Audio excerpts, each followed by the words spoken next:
Ganpati Bappa Maurya. Good morning guys, કેમ છો બધા? મજામાં? સ્વાગત છે તમારું આજની અમારી યુટ્યુબ ચેનલ એટલે કે મમ્મી યશ ડાયરીઝ. આજે 5મું નોરતું છે ને આજે પણ જો યશ કહેશે કે આપણે જવાનું છે તો હું પાર્લરમાં રેડી થવા જવાની છું. અને તમારા બધા માટે એક દુઃખદ સમાચાર છે કે અમારા જમણા હાથના અંગૂઠાનો નખ નીકળી ગયો છે, તો એનું બેસણું રાખેલ છે.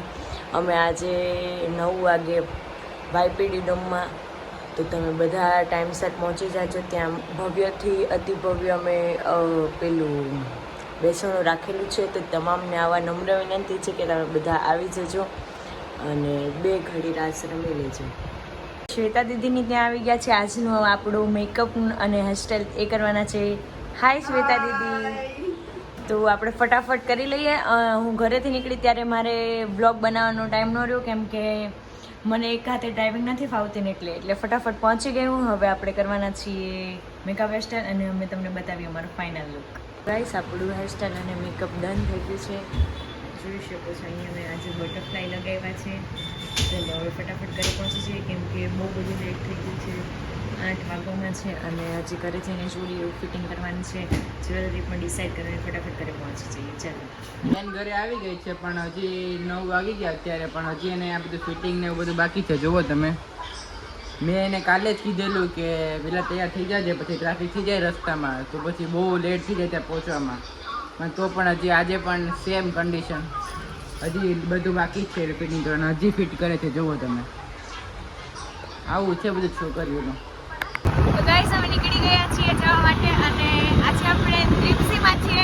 અમારી ફ્રેન્ડ પણ આજે અમારી સાથે આવવાની. આજે અમારું કોલેજવાળું આખું ગ્રુપ આવવાનું છે, તો પણ એ લોકો અલગ ઝોનમાં છે, અમે અલગ ઝોનમાં છીએ, પણ સાથે મળીશું તો ખરી. ચલો ફટાફટ પહોંચી જઈએ. આજે થોડું વધારે લેટ થઈ ગયું, કારણ કે મારે બ્લાઉઝ ફિટિંગમાં ને એ બધું બાકી હતું અને પાર્લરમાં વધારે લેટ થઈ ગયું એના માટે. ગાઈસ, હું આજે જયસી ગઢવીને કોલ કરતા ભૂલી ગઈ ને, તો જોઈ શકો તમે ટ્રાફિક. અને આગળની જોઈ રહી આઈ ગાડી જયસીની. જયસી આપણી આગળ છે અને આપણે એની પાછળ. ગાઈસ, અહીંયા વેસુના પુલ નીચે તમે જોઈ શકો છો કંઈક ઘટના બની. એની ગાડી પડી છે, જો બહુ અઘરું કંઈક થઈ ગયું છે અહીંયા. એના લીધે બહુ જ બધી ટ્રાફિક થઈ છે. કાલે થતા ન્યૂઝમાં આવી જશે શું થયું છે.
તો આજે પણ આપણે રસ્તામાં બોલતા જઈશું, પણ આજે આપણી હેલ્પ કરશે ઈશા, આપણી ફ્રેન્ડ. ચલો ફટાફટ ઇન્સ્ટોલ કરી દઈએ અને ઘરે પહોંચી જઈએ ફટાફટ. ગાઈસ, અમે ઘરે પહોંચી ગયા છે અને કપડાં ચેન્જ કરીને હવે ફટાફટ નાસ્તો કરીને સૂઈ જશું અને મળીએ કાલે નવા એક બ્લોગની સાથે. ત્યાં સુધી બાય બાય, ટેક કેર.